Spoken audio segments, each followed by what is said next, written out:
네, 여러분, 오늘은 뇌에 대해서 알아볼 겁니다. 예, 뇌는 크게 6종류가 있는데요. 대뇌부터 시작해서 사이뇌, 중간뇌, 다리뇌, 숨뇌, 그리고 소뇌까지 해서 총 6종류입니다. 우리가 그 6종류에 대해서 오늘 알아보도록 하겠습니다. 우선 대뇌에 대해서 먼저 알아볼게요. 왜냐하면 대뇌가 크고 그만큼 할 얘기가 되게 많기 때문에 대뇌에 먼저 대해서 알아보겠습니다. 자, 대뇌. 자, 한번 알아보도록 하겠습니다. 우리 먼저 대뇌를 한번 그려보겠습니다.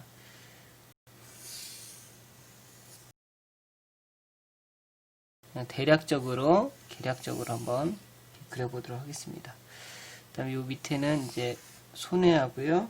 그 다음에 뇌줄기가 이렇게 이어지게 되겠습니다. 자, 먼저 뇌에서 겉모습을 볼 때에 몇 가지 여부를 좀 구분해야 될 필요가 있는데요. 자, 몇 가지 아주 중요한 선들이 있습니다. 일단 중요한 어떤 기준선만 좀 먼저 보겠습니다. 자, 이것을 우리가 중심고랑이라고 해요. 중심고랑. 센트럴 셀커스라고 하고, 또 다른 말로요, 롤란도 고랑이라고도 합니다. 아주 중요한 부분이기 때문에 사실 이게 봐야 될 필요가 있습니다.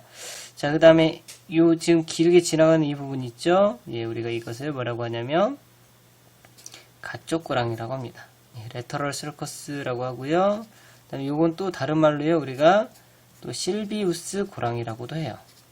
예, 그만큼 별칭이 있을 만큼 아주 중요한 고랑이 되겠죠? 그 다음에 이쪽으로 쭉 연결된 또 고랑이 하나 있는데요. 이 고랑을 우리가 마루 뒤통수 고랑이라고 합니다. 네. 자, 그 다음에 가상의 선이 있다고 보시면 되는데요. 예. 이렇게 해서 우리가 크게 4개의 여부로 구분할 수 있어요. 물론 우리가 이제 안쪽에서 봤을 때 또 다른 부분이 또 보이기도 하는데요. 자, 우선 이걸 먼저 설명을 다 하도록 하겠습니다. 자, 먼저 이 중심고랑 앞쪽 있죠? 이쪽 우리가 이마엽이라고 합니다. 이마엽이 되겠습니다. 이쪽 부위가 되겠죠? 이쪽이 이마엽이 되겠습니다. 자, 그 다음에 이 뒤쪽 부분 있죠? 이쪽을 우리가 이제 마루엽이라고 해요. 마루엽. 파리에탈 럽이 되겠고요. 자, 그 다음에 요 앞쪽을 한번 볼까요? 요 앞쪽을 우리가 이렇게 이 옆쪽으로 이렇게 있는 부분 있죠? 이쪽이 이제 관자엽이 됩니다. 관자엽. 템포럴 럽이 되겠고요. 예. 그 다음에 이쪽으로 보시면 이 뒷종수. 이쪽이 뭐가 되겠습니까? 예, 뒤통수엽이 됩니다. 예, 겉에서 보면 이렇게 큰 4가지의 엽이 되겠죠? 참고로 미리 말씀드리자면 요 사이에 이 가쪽고랑 사이를 벌렸을 때 이 안쪽으로 뇌섬엽이라는 부분이 나오기도 합니다. 아주 기능적으로 중요한 엽은 아니기 때문에 우리가 이 4가지 엽만 보도록 하겠습니다. 자, 이마엽 어떤 기능을 할까요? 혹시 이마엽은요, 우선 아주 중요한 역할을 하는 것 중 하나가요, 운동 관련입니다. 운동과 관련한 이쪽 부분에 운동 영역이 존재합니다. 그래서 운동. 그 다음에 어떤 사고랄지, 그죠? 그 다음에 어떤 계획이랄지, 특히 이제 고등중추, 고등한 인간이 고등적인 사고를 하는 부분이 이 이마엽, 이 앞쪽이 되겠습니다. 자, 그 다음에 이제 마루엽은 그럼 어떤 역할을 하느냐? 자, 보시면 중요한 게 또 이쪽에 감각 영역이 있거든요. 그래서 이제 감각의 역할을 해요. 감각. 자, 그 다음에 어떤 이제 통합의 역할을 할지, 그 다음에 또 어떤 판단, 이런 역할들, 이제 이마엽에서도 일부 하지만 어쨌든 이런 역할들을 주로 하게 됩니다. 자, 그 다음에 관자엽은 어떤 역할을 할까요? 관자엽은요, 여기 이제 언어중추가 이쪽에 있거든요. 그래서 언어 관련, 언어. 그 다음에 청각. 사실 청각도 언어하고 중요한 연관이 있죠? 청각이랄지, 또 후각의 일부랄지, 이런 것들이 이쪽에 관련이 되어 있습니다. 자, 그 다음에 이제 뒤통수엽에는 아주 독특하게도요, 시각이 여기와 관련되어 있어요. 시각.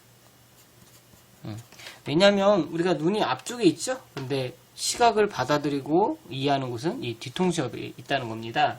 네, 이렇게 해서 대뇌의 겉부분에서 볼 수 있는 부분들은 찾아봤고요. 또 대뇌의 어떤 또 중요한 부분이 한 2개 정도가 더 있습니다. 그게 이제 둘레계통과 그 다음에 이제 바닥핵이라는 부분인데요. 한번 그 부분이 그래도 어떻게 생겼는지를 한번 그래도 좀 살펴보도록 하겠습니다. 자, 먼저 둘레계통을 한번 알아볼게요. 림빅 시스템이라고 하고요. 자, 이 둘레계통 구형으로는 뭐 변연계라고 부르기도 했습니다. 자, 그래서 우리 뭐 대충 또 뇌를 간략하게 이렇게 그리면요. 이렇게 뭐 대뇌 쪽만 이렇게 그린다고 하겠습니다. 손해가 있겠고. 자, 그러면 이 안쪽에 뇌들보라고 하는 이제 두 뇌 좌우를 연결하는 부분이 있고요. 자, 이렇게 해서 이렇게 생긴 양쪽으로 대칭으로 이렇게 생긴 부분이 있어요. 이렇게 생긴 것이 있고, 그 다음에 이 안쪽으로 이렇게 생긴 또 이랑이 있습니다. 이것을 이제 뇌들보, 뇌의 좌우를 연결해 줍니다.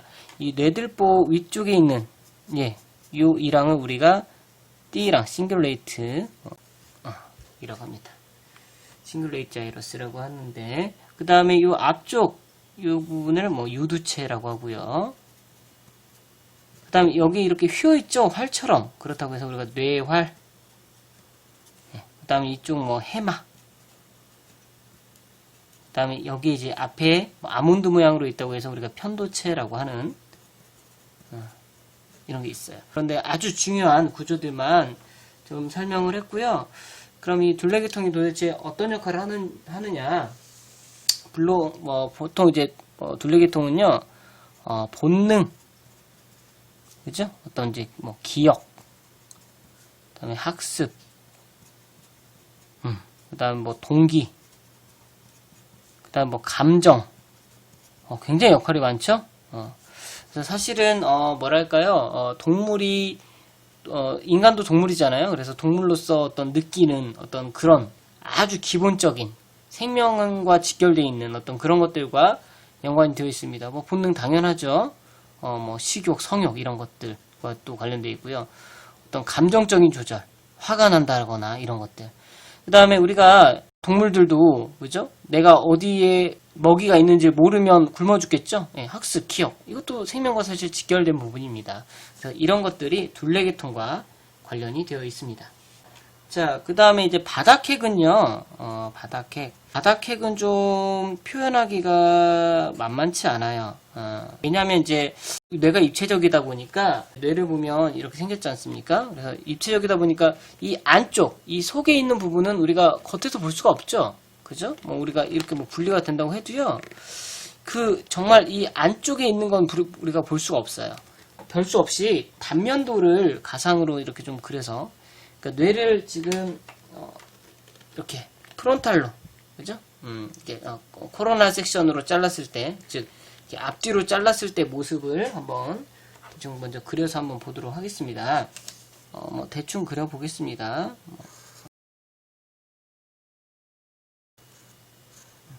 그 다음에 뇌가 보면 이제 이런 식으로 되어 있거든요.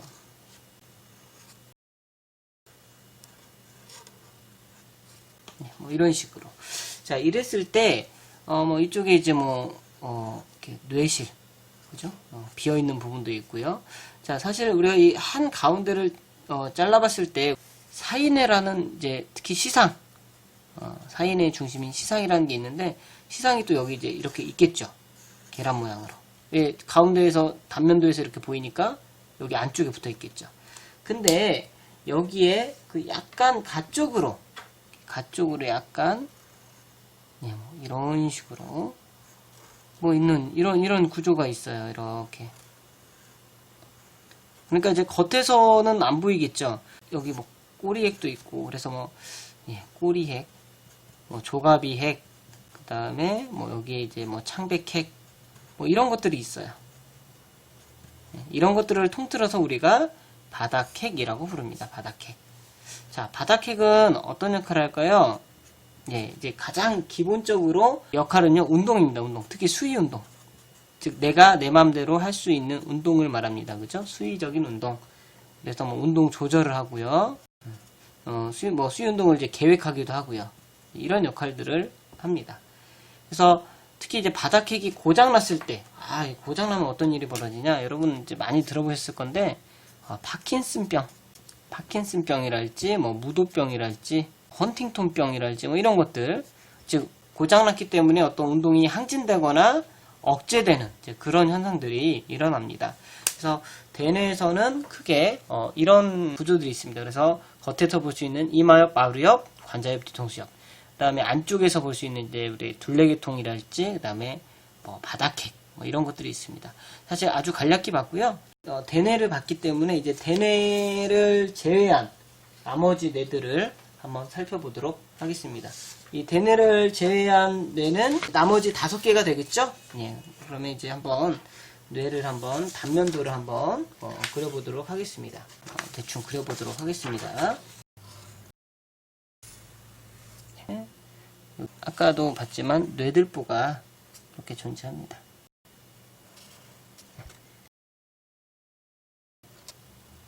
그래서 이 앞쪽으로요, 이제 아주 독특한 구조가 하나 내려오는데요. 뇌하수체라는 게 여기 이렇게 존재를 하겠고요. 이게 이제 그대로 이렇게 연결이 되는데요. 지금 그려지는 부분이 뭘까요? 예, 뇌줄기입니다. 뇌줄기. 뇌줄기가 이렇게 내려오고요. 뒤통수까지 이렇게 내려온. 그 다음에 뭐 이쪽으로 이제 솔방울샘 뭐 이런 것이 여기 존재하고요, 사실. 그 다음에 이제 뇌 덮개 뭐 이런 것이 이렇게 존재합니다. 그리고 이제 사실 이 뒤에 이제 엄청 큰 하나가 있죠? 그게 뭡니까? 이렇게 손해가 존재합니다. 손해. 이렇게 존재하고요. 이게 이제 뇌줄기의 덮개가 되겠고요. 그 다음에 이 공간들은 이제 뭐 셋째 뇌실이 되겠죠. 뭐 뇌실들이 또 표현이 됩니다. 그 다음에 이렇게 해서 척수로 쭉 이어지는. 그래서 이제 사실 여기 이제 큰 구멍, 그죠? 네, 큰 구멍을 지나면서부터 이제 척수가 되고, 이 위쪽은 뇌줄기가 되겠죠? 살펴보도록 하겠습니다. 여기가 이제 다 대뇌죠, 대뇌. 근데 뭐 우리가 이제 방금 앞에서 봤으니까 대뇌는 뭐 생략하도록 하겠습니다.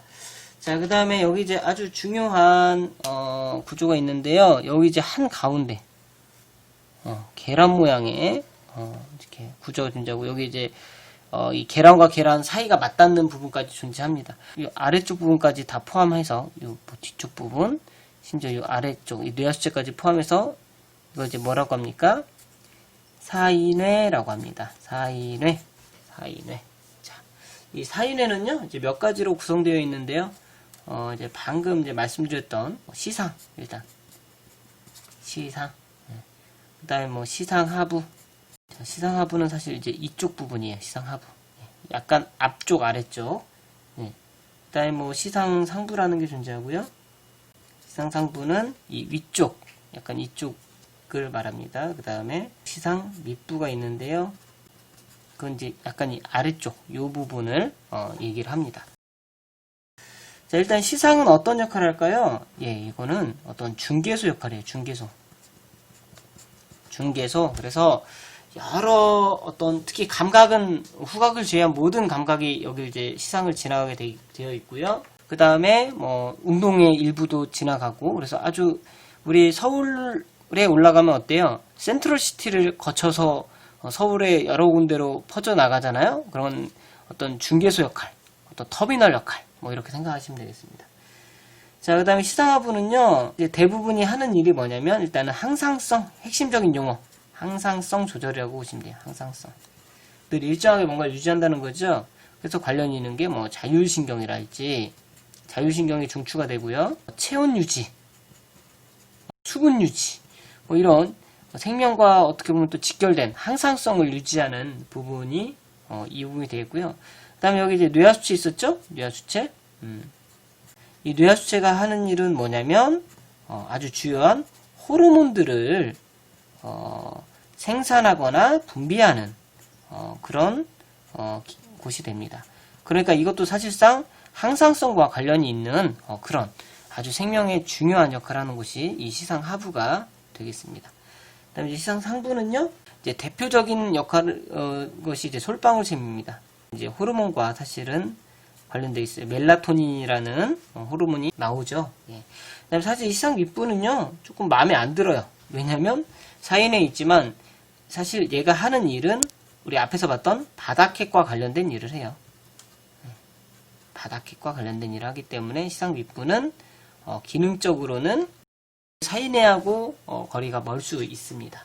그래서 사인회는 이 정도로 정리를 하면 되겠고요. 자, 이번에 이제 손해 한번 보겠습니다. 손해. 손해가 여기죠. 손해. 자, 예, 손해의 역할은 뭘까요? 손해에 별명이 있어요. 뭐 오차 교정기, 비교 측정기. 맞았을까요? 비교 측정기. 이런 별칭이 있습니다. 무슨 얘기냐? 일단 손해의 핵심적인 기능은요, 운동이에요, 운동. 운동의 어떤 조정. 그러니까 오차 규정기, 비교 측정기라는 것이 다 어떤 운동 명령과 그 운동, 그것과 관련된 얘기들이에요. 그 다음에 또 이제 근육의 긴장을 유지합니다. 근육 긴장 유지. 그 다음에 아주 중요한 것 중 하나가요. 또 뭐냐면 이제 자세랄지, 또 자세를 유지하기 위해서 균형을 잡아야겠죠? 균형. 이런 것들이 아주 중요한 역할을 해요. 그래서 손해가 손상되면 운동 조정이 안 돼서 뭐 섬세한 운동이 안 된달지, 그 다음에 또 균형을 못 잡는달지, 뭐 이런 일들이 일어나게 되는 겁니다. 자, 그 다음에 여기 이제 중간내 쪽을 한번 볼까요? 네, 이쪽. 그 다음에 이 뒤쪽까지, 여기 덮개까지 이렇게 중간내에 포함이 됩니다. 미드레인, 뭐 중내라고도 불렀고요. 그 용어로는 일단 이제 중요한 역할 중 하나가요. 눈 운동, 눈 운동과 관련돼 있어요. 왜냐하면 여기가 뇌신경 3번, 4번과 관련돼 있거든요. 예, 핵이 여기 있습니다. 그래서 눈돌림 신경과 도르래 신경, 눈 운동과 관련된 신경들이 여기에서 관련돼 있고요. 그 다음 이 덮개 쪽에서 관련되어 있는 것이 뭐 위둔덕, 아래둔덕 이런 게 있는데, 그래서 그것이 뭐 시각이랄지 청각 반사와 관련되어 있습니다. 반사. 네. 그 다음에 또 하나가 이제 동공, 그죠? 동공 조절이 여기서 이루어져요. 어떤 빛에 의해서 동공이 조절되겠죠? 예, 이쪽 중간뇌에서 그걸 조절되는 역할이 이루어집니다. 자, 그 다음에 여기가 다리뇌입니다. 다리뇌.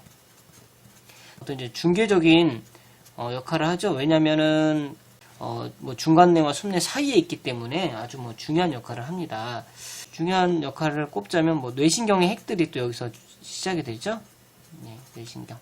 네, 그래서 뇌신경 5번, 6번, 7번, 8번 이런 것들의 핵이 여기서 시작되고요.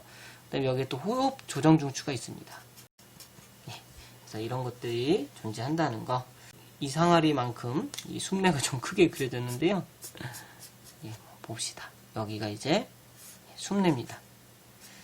예, 숨뇌는요, 말 그대로 목숨, 생명과 직결됐다는 뜻이에요. 그래서 어떤 생명 유지에 중요한 역할을 합니다. 그러니까 생명 유지와 관련된 게 뭐 있죠? 예, 호흡이랄지, 뭐 심박동이랄지, 뭐 하다못해 뭐 재채기, 하품, 예, 이런 것도 다 관련되어 있고요. 또 뭐 소화, 뭐 이런 것과도 관련이 되어 있습니다. 그 다음에 뭐 또 이제 뇌신경이 또 여기서 나오는 게 있죠? 뇌신경. 여기서 나머지 8번 이후 뭐 9번, 그죠? 10번, 11번, 12번. 예, 이런 뇌신경들이 또 이 숨뇌에서 빠져나옵니다. 이거 전체적으로 한번 뇌의 종류와 거기에 핵심적인 기능을 살펴봤는데요. 여기서 한 가지만 덧붙여서 얘기하면요. 자, 이 뭐 여러분 잘 뭐 이건 아실 텐데 중간뇌, 다리뇌, 숨뇌 이 세 개를 합쳐서 뭐라고 합니까? 예, 뇌줄기라고 합니다. 뇌줄기. 그죠? 요거는 뭐 그래도 쓰겠습니다. 브레인스템. 예, 여기서 마치도록 하겠습니다.